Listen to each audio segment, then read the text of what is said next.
السلام علیکم، آپ لوگ دیکھ رہے ہیں لائیو ود رافیہ۔ اس میں آج آپ کے ساتھ میں بیٹھا ہوں محمد جنید۔ رافیہ تھوڑی ایئرلی اپنی ویکیشن پہ گئی ہوئی ہیں، تو آج کا پروگرام میں کر رہا ہوں ڈاکٹر صاحب کے ساتھ۔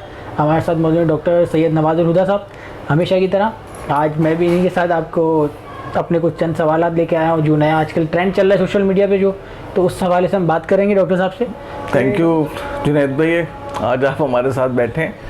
اب نے جو بات 7 ستمبر کے حوالے سے کہی ہے کہ 7 ستمبر اچانک سے اتنا یعنی کہ نمایاں کیوں نظر آ رہا ہے، تو یہ 7 ستمبر کیا ہے؟ تو یہ 7 ستمبر 1974 کے ایک دن کی کہانی ہے۔ پاکستان میں ایک گروہ ہے جس کو قادیانی کہا جاتا ہے۔ یہ جو گروہ ہے اس کو پاکستان کے آئین کے اندر 7 ستمبر 1974 کو کافر قرار دیا گیا تھا۔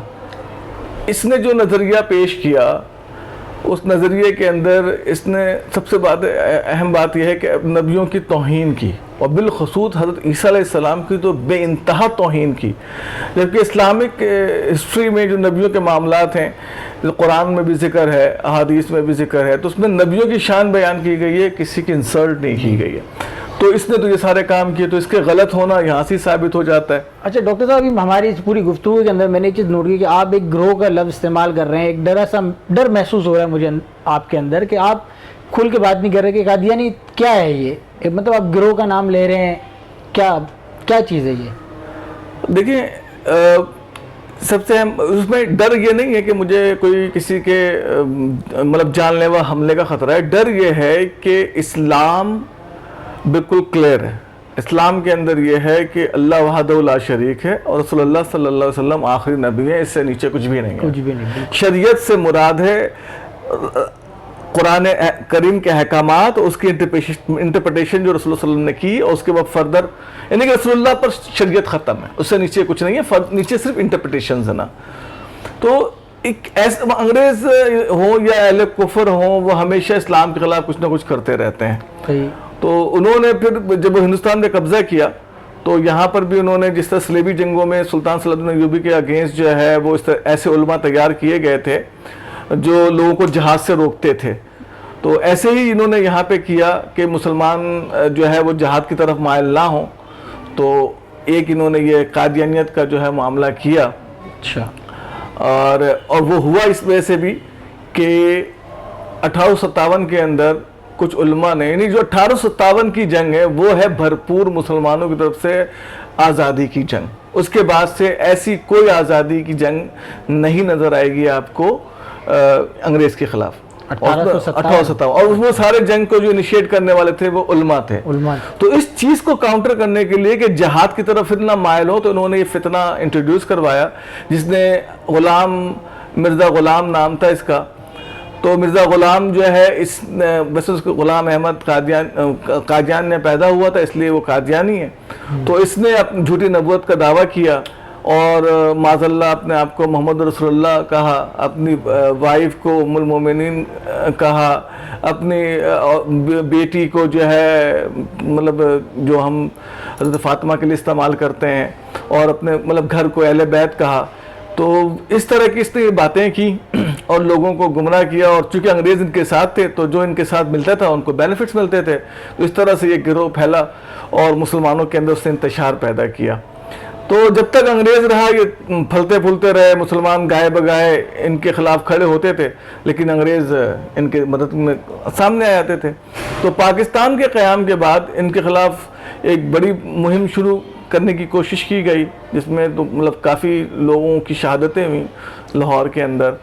اور پھر 1970 کے الیکشن میں جب یہ لوگ الیکشنز کے ذریعے بھی لائے گئے، تو پھر چونکہ موومنٹ تو پہلے سے ہی چل رہی تھی کہ یہ لوگ اسلام کے مطابق ہے ہی نہیں۔ میں جو ڈر رہا ہوں نا گروہ بولتے ہوئے، کیونکہ آپ اسلام میں کوئی یہ نہیں ہے کہ الگ الگ موومنٹ نہیں ہے، اسلام ہے، اسلام ہے، کوئی الگ موومنٹ نہیں ہے۔ اسلام کیا ہے کہ اللہ رب العزت کو واحد یعنی کہ اپنا رب تسلیم کرنا کہ اللہ کے علاوہ کوئی معبود نہیں، اور محمد صلی اللہ علیہ وسلم اللہ کے رسول ہیں، ٹھیک ہے۔ تو یہ اسلام یہاں ہے، اسلام کے اندر فردر ڈائریکشنز نہیں ہے کہ آپ فلاں موومنٹ نہیں ہے، اسلام بس یہاں پر ہی ہے۔ اور وہ جو گائیڈ لائن دی گئی ہے قرآن میں آپ نے اسی قرآن میں اسلام عدل انصاف قائم کرتا ہے, اسلام جو ہے وہ لا فراہم کرتا ہے, تو بس اسلام یہ ہے, تو کوئی موومنٹ نہیں ہے نا. تو اس طرح سے انہوں نے موومنٹ بنا کے احمدی موومنٹ کے تحریک کے طور پر اس کو پیش کیا. تو یہ اسلام کے اندر ایک ایڈیشن ہے معاذ اللہ نا, اس طرح سے کرنے کی کوشش کی گئی. تو اس لیے میں ڈر رہا ہوں کہ جناب آپ ایسے جملے بھی نہیں بول سکتے, ٹھیک ہے, کہ مطلب کوئی آپ کلاسیفیکیشن نہیں کر سکتے کہ اسلام اسلام ہے, بس اللہ اور رسول کو ماننا اسلام, اور جو اس کے احکامات اس کو ماننا اسلام ہے. تو اس لیے میں یہ گروہ کا لفظ استعمال کر رہا ہوں. تو یہ اس کے بعد موومنٹ چلی, اور پھر پاکستان کے پارلیمنٹ نے جو ہے, جس میں لوگوں نے جو ہے ان کو ان کے عقائد سنے, پورے پارلیمنٹ نے ڈیبیٹ ہوئی, ان کے عقائد سنے, اور جو ان کی گندی گندی باتیں تھیں جب وہ پارلیمنٹیرینز کو پتہ لگا تو وہ سب انتہائی سخت ناراض ہوئے کہ جو انہیں نہ مانے ان کے لیے گندی گندی گالیاں تھیں. تو پھر ان تمام پارلیمنٹیرینز نے متفقہ طور پر انہیں جو ہے کافر قرار دیا, کہا, اور پھر بعد میں فردر قانون لایا گیا کہ چونکہ یہ اسلام کے کسی بھی پیرامیٹرز پہ نہیں ہے اور شکلیں یہ مسلمانوں والی بناتے ہیں, اس لیے یہ اپنی عبادت گاہ کو مسجد نہیں کہہ سکتے, یہ اپنی کسی بھی کوئی بھی ان کی کتاب اس کو قرآن نہیں کہہ سکتے, یہ اپنے لیے یعنی کہ مرزا غلام احمد قادیانی کے خاندان کے لیے اہل بیت کا استعمال نہیں کر سکتے.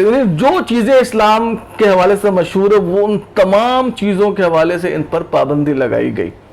لیکن ابھی جو حالات دیکھے گئے, جو میڈیا کے تھرو خبریں آتی رہی ہیں کہ قادیانیوں سے متعلق کہ انہیں مختلف پوزیشنز دی گئیں, انہیں پروٹیکٹ کیا جا رہا ہے, ان کو سپورٹ کیا جا رہا ہے, تو اس کے ریئیکشن میں جو ہے یہ نوجوانوں کا یہ عمل نظر آیا جو 7 ستمبر کو یادگار دن کے طور پر منا رہے ہیں کہ لوگوں کو بتائیں کہ یہ دن پاکستان کے آئین میں جو ہے کفر کے خلاف ایک اعلان کرنے کا دن ہے. میری بھی سب اپنے ویور سے یہی گزارش ہے کہ 7 سپتمبر 7% ڈسکاؤنٹ, آپ چھوٹا کام کر رہے ہوں بڑا کر رہے ہوں 7% نہیں دے سکتے, اپ ٹو 7% کر لیں, 1% 2%, جس طرح بھی آپ سے ہو سکے اس حد تک آپ ڈسکاؤنٹ دیں اور اس سے ٹرینڈ کا حصہ بنیں اور سپورٹ کریں. پھر انشاءاللہ آگے مزید ہم ملیں گے اور پروگرامس پہ. تو دیکھتے ہیں جب لیو ختم ہوتی ہے اینول لیو رافیہ کی, پھر اس کے بعد ان سے, ورنہ آپ جب تک میں چلا رہا ہوں لائف ود رافیہ, پھر آپ سے ملیں گے انشاءاللہ تعالی. السلام علیکم.